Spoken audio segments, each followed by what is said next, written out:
Hello students, welcome to our YouTube channel maths से लेके पांचाल। बच्चों, हम आज की क्लास में अपने प्रीवियस ईयर्स के 1 मार्क्स के और 2 मार्क्स में जो रिपीटेड क्वेश्चन पूछे गए हैं आपके बोर्ड एग्जाम में, उनके बारे में अच्छे से पढ़ेंगे। तो बच्चों, पूरी वीडियो को अच्छे से देखना, काफ़ी नॉलेज मिलेगी आपको इस वीडियो को देखने के बाद। ठीक है, अच्छे अच्छे क्वेश्चन हैं, इनसे बहुत अच्छा आपका कंसेप्ट आपको सीखने को मिलेगा। ठीक है बच्चों, तो पहले क्वेश्चन की शुरुआत कर। बच्चों, जो आपका पहला क्वेश्चन है, जैसे कि मैं आपको कई बार बताया है, एचसीएफ और एलसीएम में आपका क्वेश्चन पूछा जाता है। मैंने क्या बताया आपका कि एलसीएम और एचसीएफ में आपका बार बार क्वेश्चन पूछा गया है, जिसमें जो आपका फॉर्मूला होता है वो एचसीएफ और एलसीएम की प्रोडक्ट उन दोनों नंबर्स की प्रोडक्ट के बराबर होती है। जिसमें मैंने आपको बताया है, आपको कोई भी 3 गिवन होगा और आपको चौथा पूछा जाएगा। लेकिन ये जो क्वेश्चन है थोड़ा हटके है, लैंग्वेज प्रॉब्लम में आपको दे दिया। किस तरीके से है, if the HCF of 65 and 117 is of the form 65m minus 117, then find m। तो आपको m निकालना है। बच्चों, क्या आप समझ पाएगा इस क्वेश्चन की लैंग्वेज? इस क्वेश्चन की लैंग्वेज में आपको ये बोला, यदि आपको HCF 65 117 का इस फॉर्म में है तो आपको m निकालना है। ठीक है, हमने अभी तक क्या पढ़ा है, हमारे पास में 2 नंबर होंगे, जिसमें दोनों नंबर का या तो HCF गिवन होगा या LCM गिवन होगा। कोई भी हमें फोर्थ निकालने को मिलेगा। आप समझ पाए क्या? आपने पहले से पढ़ रखा है तो बहुत अच्छी बात है, वरना यहाँ पर अच्छे से समझो। ठीक है बच्चों, इस फॉर्म में आप लोगों ने पढ़ रखा है और मैंने भी इसी फॉर्म में आपको बताया था। लेकिन आपके प्रीवियस ईयर्स में आपका ये क्वेश्चन इस तरीके से बन सकता है। ठीक है, यही वाला क्वेश्चन इस तरीके से बन सकता है। कैसे? एचसीएफ दे दिया आपको 65 और 117 का इस फॉर्म में, तो आपको m बताना है। ठीक है बच्चों, हमें क्या आदत होती है, आप क्या मिस्टेक करोगे कि 65 और 117 को आप क्या लिख दोगे, डायरेक्ट 65m माइनस 117। लेकिन बच्चों, जब आप इसकी लैंग्वेज पढ़ोगे तो आप क्या देखोगे कि जो आपका 65 और 117 का एचसीएफ होता है वो जो है इस फॉर्म के बराबर दे रखा है। ठीक है, जो एचसीएफ है 65 117 का जो भी आएगा वो इस फॉर्म में है, वो इस लैंग्वेज में आपको बता रखा है। यानी कि डायरेक्ट आपको बिना सोचे समझे ये फॉर्मूला नहीं लगाना है। ठीक है, बस इतना सा नॉलेज था इसमें, इतना ही कंसेप्ट था इसमें। 65m माइनस 117 इन दोनों नंबर के एचसीएफ के बराबर है। कितना? 65 और 117। जब आप 65 और 117 का एचसीएफ निकालोगे तो आप देखना 13 आएगा। क्या आएगा? 1 और 3। ठीक है, यानी कि 13 आएगा। 65m माइनस 117 जब आप सोल्व करोगे तो जब आप इसमें से कॉमन लोगे तो 13 पंजे 65 हो जाएगा, माइनस 13 निम्मा 17। कितना आएगा? 13 निम्मा 17 इजिकल्स टू कितना आएगा? 1। 5m इजिकल्स टू 9 और 1 10, m क्या आ जाएगा यहाँ पर आपका 2। m की वैल्यू यहाँ पर क्या आएगी? 2। इसका मतलब यदि आप m को यहाँ पर 2 रखते हो तो आपका क्या आएगा? 13। कैसे आएगा, यही तो समझना है आपको। ठीक है, आंसर तो कोई भी ला सकता है m इजिकल्स टू 2, लेकिन बच्चों एक बात याद रखो कि हमें ये भी तो देखना है कि हमने m इक्वल्स टू 2 तो आ गया, लेकिन ये क्या है क्या ये? ठीक है, ये थोड़ा सा एक्स्ट्रा आपको कंसेप्ट दिया जा रहा है ताकि आप अगर जितने भी आगे आपके क्वेश्चन आएंगे उसमें थोड़ा बहुत यदि इसका यूज हुआ तो आप अच्छे से उस क्वेश्चन को कर पाओ। ठीक है बच्चों, m इक्वल्स टू 2 आपका यदि हम यहाँ पर रखें तो 65 दूनी 130 होता है क्या, माइनस 117। जब 130 में से 117 जाएगा क्या आएगा? 13। तो ये जो आपका क्वेश्चन है उसने सही बोला कि जो आपका एचसीएफ है इन दोनों नंबर्स का वो इस फॉर्म में भी लिखा जा सकता है। लिखा जा सकता है या नहीं लिखा जा सकता? आप समझ पाए क्या? समझ जाओ। एक बार और रिपीट कर देता हूँ, क्वेश्चन ने ये बोला कि जो आपका एचसीएफ है इन दोनों नंबर का, हम उसको इस फॉर्म में भी लिख सकते हैं। और हमने ये भी प्रूफ कर दिया कि हम जो है इन दोनों नंबर के एचसीएफ को इस फॉर्म में लिख सकते हैं। ये सही है। ठीक है, एग्जामिनर ने आपको अच्छा क्वेश्चन दिया है। तो m इक्वल्स टू 2 यदि हम यहाँ रखते हैं तो हमारा 13 आएगा, जो इन दोनों नंबर का HCF होता है। ठीक है, समझ गए क्या? ठीक है, अब आपके दूसरे क्वेश्चन की बात है। अब बच्चों अपना सेकंड क्वेश्चन करते हैं। एनसीईआरटी क्वेश्चन है और प्रीवियस ईयर में कई बार पूछा गया है। या तो इस तरीके से आएगा ये क्वेश्चन, या फिर r की वैल्यू होगी या फिर आपकी x की वैल्यू होगी। दोनों की वैल्यू दे सकता है आपको, एक की भी वैल्यू दे सकता है या दोनों की दे सकता है। ठीक है, कई टाइप्स को इसके ऐसे बन गए, एक वैल्यू देगा या दोनों देगा, या फिर इस तरीके से आपको पूछ सकता है पेपर में। अब बच्चों हमने पढ़ रखा है कि जो सर्किल का एरिया होता है वो पाई आर स्क्वायर होता है। क्या होता है? पाई आर स्क्वायर। यदि इस सर्किल की रेडियस हम r मानते हैं, क्योंकि हमें r गिवन है, और सेंटर पर बना हुआ एंगल कितना है? Making an angle of x degree. इसका मतलब होता है रेडियस के द्वारा, यानी कि दो रेडियस के द्वारा सर्किल की जो बीच में एंगल बनता है हमारा, वो x डिग्री है। ठीक है, सेक्टर से आप यही तो समझते हो। चलो, अब हमें इसका एरिया पूछ लिया। अब थोड़ा सा एडवांस चलते हैं बच्चों। क्या अगर हमारे पास में सर्किल का एरिया निकालने को मिले हमें, तो हमें पता है पाई आर स्क्वायर होता है। लेकिन मैं ये कहता हूँ बच्चों कि ये जो फॉर्मूला बना ना, पहले वो देखो कैसे बना। ठीक है, आप समझ जाओगे फिर इसका। ठीक है, इसका आंसर आपको पता लग जाएगा जब मैं आपको ये बताऊंगा। और आगे जितने भी क्वेश्चन बनेंगे एनसीईआरटी के, जिसको आप डिफिकल्ट बोलते हो, आपके प्रीवियस ईयर में पूछे गए हैं, स्टैंडर्ड में बन जाता है वो, आपका बेसिक में ये नहीं बनता। ठीक है, फर्क बस इतना ही रहता है आपके स्टैंडर्ड और बेसिक के पेपर में। पाई आर स्क्वायर अपॉन 360 डिग्री होता है आपका, और इनटू होता है आपका थीटा से। ये होता है आपका एक्चुअल में एरिया निकालने का फॉर्मूला। ठीक है, सर्किल का जो एक्चुअल में फॉर्मूला होता है, याद रखना। अब कहोगे सर ये कहाँ से आया? देखो बच्चों, जो आपका ये थीटा है ना, ये थीटा आपका, ये थीटा होता है, ये थीटा आपका, ये थीटा होता है। यानी कि थीटा की जगह आपको यहाँ पर क्या दे रखा है? x degree. यदि यहाँ पर आपका x डिग्री लिख दे हम, तो आपका काम हो जाएगा, इसका आंसर हमें मिल गया। ठीक है, अब आप कहोगे कि सर कि जो एरिया होता है सर्किल का, वो ये फॉर्मूला देता है हमें, ये कैसे आया? तो बच्चों ये बात देखना कि जब हमारे पास में सर्किल कंप्लीट होता है और उसका कंप्लीट एरिया निकालने को हमें मिलता है, तो मान लीजिए हमारा सेंटर है, तो यहाँ पर कितना एंगल बना? 360 डिग्री एंगल बनता है क्या? कितना बनता है हमारे पास में? 360 डिग्री एंगल बनता है ना। क्यों बनता है? क्योंकि आपने पढ़ा होगा कि एक प्लेन लाइन के द्वारा, ठीक है, बना हुआ एंगल आपके पास में 180 डिग्री होता है। ठीक इसी तरीके से जब हम इसको इस तरीके से मिलाते हैं, तो ये भी 180, तो कंप्लीट कितना हो गया? 360 डिग्री। तो यहाँ पर ये 360 डिग्री एंगल होता है, याद रखना। अब जब हम यहाँ पर इसको 360 डिग्री से मल्टीप्लाई करेंगे, तो 360 से 360 चला जाएगा, आपके पास में क्या आएगा? पाई आर स्क्वायर। ठीक है, अब छोटा सा कंसेप्ट समझो। जब हमारे पास में आधा सर्किल का एरिया निकालने को मिलता है, तो हम उसको पाई आर स्क्वायर बाई 2 लिख देते हैं, बड़े ही आसान तरीके से। तो क्या किसी ने समझा पाई आर स्क्वायर बाई 2 क्यों लिखते हैं? इसीलिए लिखते हैं बच्चों, क्योंकि जो आपका पाई आर स्क्वायर है अपॉन 360, और हमारा एंगल कितना बच गया अब? 180 डिग्री। कैसे? ये हमारा 180 डिग्री बच गया, नहीं बच गया? तो 180 डिग्री की मल्टीप्लाई होगी, 180 की मल्टीप्लाई जब हम करेंगे तो 2 आ जाएगा नीचे, 360 दो बारीके में जाएगा। तो इस तरीके से हम जो है पाई आर स्क्वायर बाई 2 लिखते हैं। यदि हमें कोई हाफ क्वार्टर मिल जाए सर्किल का इस तरीके से, अब इसका एरिया कैसे निकालोगे आप? क्योंकि हमें पता है यहाँ पर जो एंगल बनेगा वो 90 डिग्री बनेगा। क्या बनेगा? 90 डिग्री। अब इसका एरिया कैसे निकालोगे? पाई आर स्क्वायर बाई 4।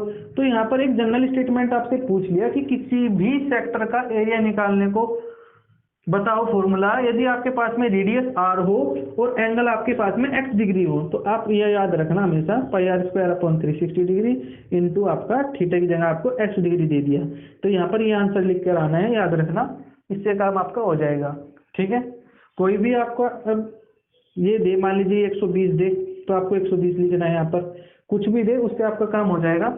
अब आपका तीसरा क्वेश्चन है, इसी की एप्लीकेशन है, देखना आप बता पाओगे क्या?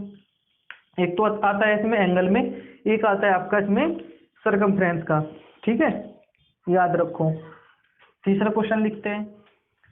अब बच्चों आपका आता है थर्ड क्वेश्चन। यदि किसी बच्चे को ये क्वेश्चन आता हो, एनसीईआरटी का क्वेश्चन है, तो उसका आंसर कमेंट करना। आइए अब हम इसका सॉल्यूशन करते हैं। बच्चों इसमें क्या पूछ लिया, इसमें आपका आर्क पूछ रखा है। पहले क्वेश्चन में क्या पूछ रखा था, एरिया।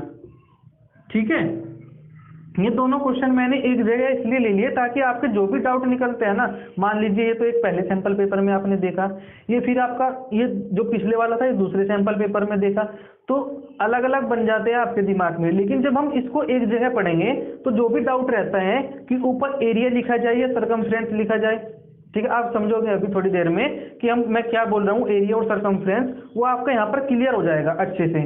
ठीक है, मान लीजिए हमारे पास में सर्कल है जिसकी रेडियस है 21 सेंटीमीटर। कितना रेडियस है, 21 सेंटीमीटर, और ये आपका एंगल बना है 45 डिग्री सेंटर पर। और इसका आपको पिछले क्वेश्चन में तो एरिया निकालने को मिला था। ठीक है, अब यहाँ पर इसका आर्क निकालना है। तो बच्चों ये आर्क होती है आपकी, ठीक है, इसको बोलते हैं आर्क। आपको मैंने पहले एक वीडियो दे रखी है, उसको देखना अच्छे से, आपको क्लियर हो जाएगी। तो आर्क निकालने का जो फॉर्मूला होता है वो होता है 2 पाई आर, यानी कि सरकमफ्रेंस अपॉन 360 डिग्री इंटू आपका थीटा। मैंने क्या बोला, circumference upon 360 into theta. Area निकालने का फॉर्मूला क्या था आपका, पाई आर स्क्वायर, यानी कि एरिया अपॉन 360 इंटू थीटा। ठीक है, ये आपका आ गया। क्या, उम्मीद करता हूँ आप समझ गए होंगे। 2 पाई आर क्या है आपकी, सरकमफ्रेंस। 360 क्या है, कंप्लीट एंगल। कितने एंगल का आपको निकालना है, 45 डिग्री का। और ये आपकी क्या आ जाएगी, आर्क। तो आइए बढ़ते हैं, हम अपना सॉल्यूशन करते हैं। 2 गुना 22/7, 21 गुना 45 और आपका 360। ठीक है, इसको सोल्व कर लेना, इसकी क्या आ जाएगी, आर्क।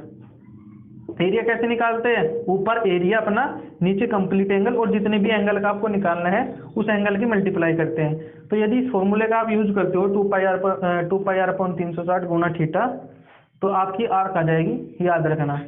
अब आपका ट्रिगो का क्वेश्चन आता है बच्चों, बहुत बढ़िया क्वेश्चन है। ठीक है, 1 नंबर का बनेगा, 1 नंबर से ज्यादा का बनेगा भी नहीं। लेकिन यदि क्वेश्चन आता है वो, तो मोस्टली बच्चे छोड़कर आएंगे। क्यों आएंगे, क्योंकि वो थोड़ा सा ट्रिकी है। आप समझ जाओ, इसी तरीके से आपके पेपर में आएंगे। यदि आपने अच्छे से पढ़ रखा है तो आप कर पाओगे 16 के 16 क्वेश्चन 1-1 नंबर के, वरना 10, 11, 12 क्वेश्चन में ही रह जाओगे। ठीक है, 2, 4, 5 क्वेश्चन बचेंगे, वे आपसे नहीं होंगे। वही बच्चा करेगा जिसने अच्छे से अपना कंसेप्ट क्लियर कर रखा है।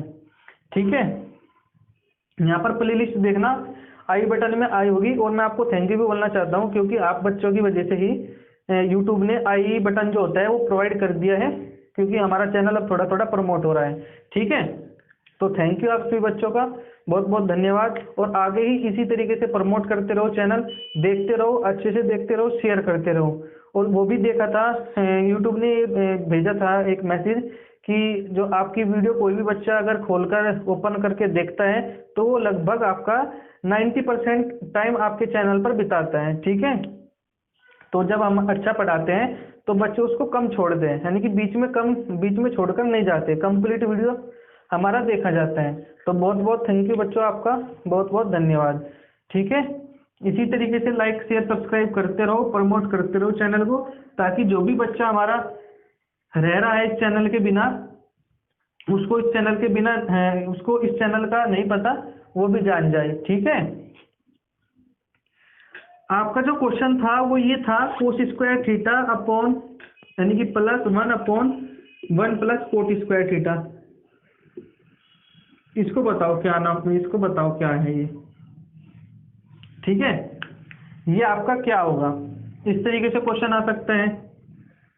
एक क्वेश्चन ये किस तरीके से बनेगा, sin square theta +1/1 + tan square theta, इस तरीके से बन सकता है ये क्वेश्चन। तीसरा क्वेश्चन क्या बनेगा, ये sin square theta cos square theta, बताओ क्या होगा। और सबसे मोस्ट इंपॉर्टेंट क्वेश्चन आपका यहां पर लिख लेते हैं, sin स्क्वायर 60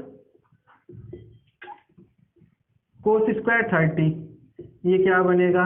और इससे भी मोस्ट इंपॉर्टेंट, ठीक है, मैं बार बार इंपॉर्टेंट और मोस्ट इंपॉर्टेंट क्यों बोल रहा हूँ, ताकि आप जो है अच्छे से समझ जाओ। यानी कि यदि आपके 57 है, 57 और 3 60, यानी कि 33 कोस स्क्वायर 33 डिग्री, ये बताओ आपके पास में क्या होगा। अगर किसी बच्चे को इसका आंसर पता हो, एक ही आएगा, मतलब कॉमन आएगा जो भी आएगा, ठीक है, ये मत समझना 1 ही आएगा। चलो, यदि कोई बच्चा समझ गया होगा तो कमेंट करो, ताकि मुझे भी पता लगे मेरे बच्चे अच्छे से पढ़ रहे हैं या नहीं, ठीक है। तो जो कोस स्क्वायर थीटा है आपका plus 1/1 plus coat square theta, यदि किसी बच्चे को इसका आइडेंटिटी पता हो वो आगे बढ़ जाएगा। 2 आइडेंटिटी यूज होगी और एक ही नंबर में आएगा, ठीक है, 2 नंबर में या 3 नंबर में नहीं आएगा क्वेश्चन, एक ही नंबर में आएगा। और आपके पास में ऑप्शन क्या क्या देगा वो, 1 0 -1 और 2, इस तरीके से देगा ऑप्शन। आप ये देखोगे बच्चों कि आपके पास में तो यहाँ पर पी रेशियोज दे रखा है और आंसर हमारे पास में ये तो गलत तो नहीं है ना, गलत नहीं है, आपने अच्छे से नहीं पढ़ रखा है, ठीक है। 1 प्लस कोट स्क्वायर थीटा क्या होता है आपका, बताओ। 1 प्लस कोट स्क्वायर थीटा क्या होता है बताओ, कोसेक स्क्वायर थीटा है क्या। और 1 कोसेक स्क्वायर थीटा क्या है बताओ, साइन स्क्वायर थीटा है क्या। तो आप कोस square theta plus sign square theta हमारा बन गया क्या, बताओ बन गया क्या, ठीक है। और इसको हमें याद करना को बोलते हैं ऐसा कि कोस स्क्वायर थीटा आपका और प्लस साइन स्क्वायर थीटा आपका 1 के बराबर होता है, ये याद रखना।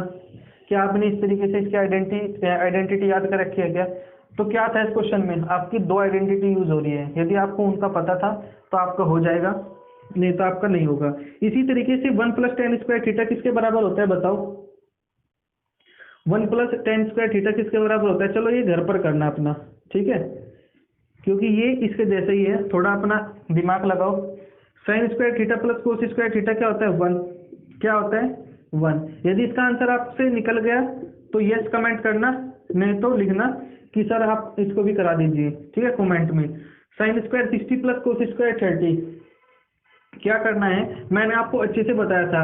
यदि θ1 प्लस θ2 आपका 90 हो जाए तो क्या फॉर्मूला लगता है हमारा, sign square theta plus cos square theta का, जो कि आपका 1 होता है। इसी तरीके से 57 और 33 आपका 90 हो जाता है, तो यहाँ पर भी क्या आंसर आएगा 1, ठीक है बच्चों।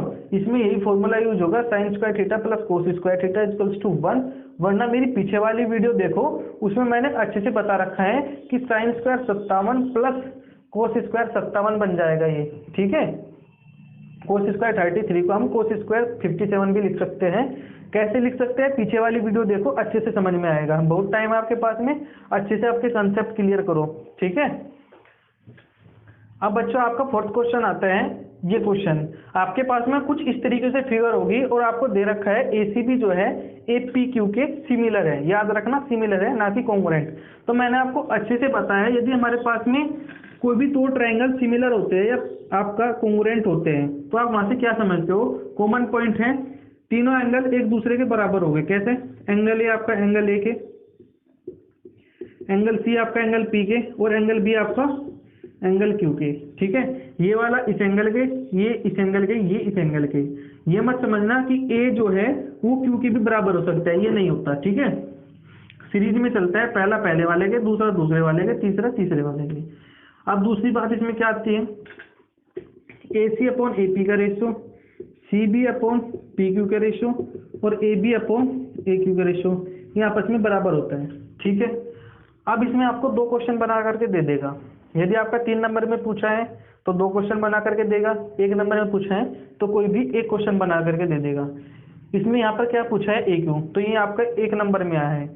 इसी का बाई पार्ट क्या हो सकता है, आपसे पूछ लिया एंगल क्यू, आपसे क्या पूछ लिया, एंगल क्यू बताओ बच्चों। यदि आपके पास में एंगल बी आपका 30 डिग्री है, तो मैंने क्या बताया था, ये वाला इस वाले के, ये इस वाले के, ये इस वाले के। तो यदि आपके पास में एंगल बी 30 दे रखा है और क्यू आपसे पूछ लिया, तो ये भी 30 डिग्री होगा क्या, याद रखना। इस तरीके से कोई भी आपका एंगल पूछा जा सकता है, प्रीवियस ईयर में पूछे गए हैं तभी मैं आपको बता रहा हूँ, ठीक है। इस तरीके से यदि हमारे पास में कोई भी साइड पूछ लेता है तो हमारे पास में 6 टर्म है क्या, 1 2 3 4 5 6, ठीक है, कोई दो रेशियो का आपस में बराबर करेगा, यानी कि तीन चीज हमें पता होगा, चौथा मेरे से पूछ लेगा, या तो इन दोनों से पता लग जाएगा, इन दोनों से पता लग जाएगा, या इन दोनों से पता लग जाएगा। ठीक है, समझो मैं क्या बताना चाह रहा हूँ आपको। ये नहीं पूछ रखा है इसमें, ये पूछ रखा है। तो AC/AP आएगा क्या, ना तो हमें ये पता ना हमें ये पता, तो ये वाली रेशियो हमारी इसमें नहीं काम आएगी। CB/PQ, CB कितना है 18, PQ कितना है आपका 24, तो AB कितना है आपके पास में 16। ये पूछ लिया आपसे, कर दो सोल्व, बताओ कैसे सोल्व होगा। 16 गुना 24/18, ठीक है, तो 2 अठे 16, 2 निमा 18, ठीक है, 3 अठे 24, 3 तिया 9, 8 अठी 64/3, ये इसका क्या आ जाएगा, क्या पूछ रखा है 64/3, ये इसका सेंटीमीटर में आंसर आ जाएगा, यदि ये हमारे पास में सेंटीमीटर में हो। सेंटीमीटर में कोई यूनिट नहीं दे रखी तो आप यहाँ पर इसको यूनिट लिख देना, UNIT। तो बच्चों इस तरीके से यहाँ पर मैंने आपको 5-6 क्वेश्चंस कराए। ठीक है, कहने को 5-6 क्वेश्चन है, लेकिन 12, 13, 14 क्वेश्चन यहाँ से आपके बन सकते हैं, क्योंकि मैंने आपको वो भी बताया कि ये जो क्वेश्चन है आपका किस तरीके से और आपका पेपर में पूछा जा सकता है। ठीक है, तो यदि आपको मेरा पढ़ाया अच्छा लगे तो लाइक शेयर सब्सक्राइब जरूर करना, सब्सक्राइब कर लेना बच्चों, तभी हमारा चैनल प्रमोट होगा, तभी और बच्चों तक ये जो चैनल है आपका पहुंचेगा। ठीक है, और थैंक यू आपका एक बार फिर से, क्योंकि आपकी वजह से ही आपने अच्छे से प्रमोट किया, शेयर किया, उसी की वजह से ही ये आपका जो यहाँ पर दिखता है ना यूट्यूब में आई बटन, वो यूट्यूब ने हमें प्रोवाइड कर दिया है। ठीक है, थैंक यू।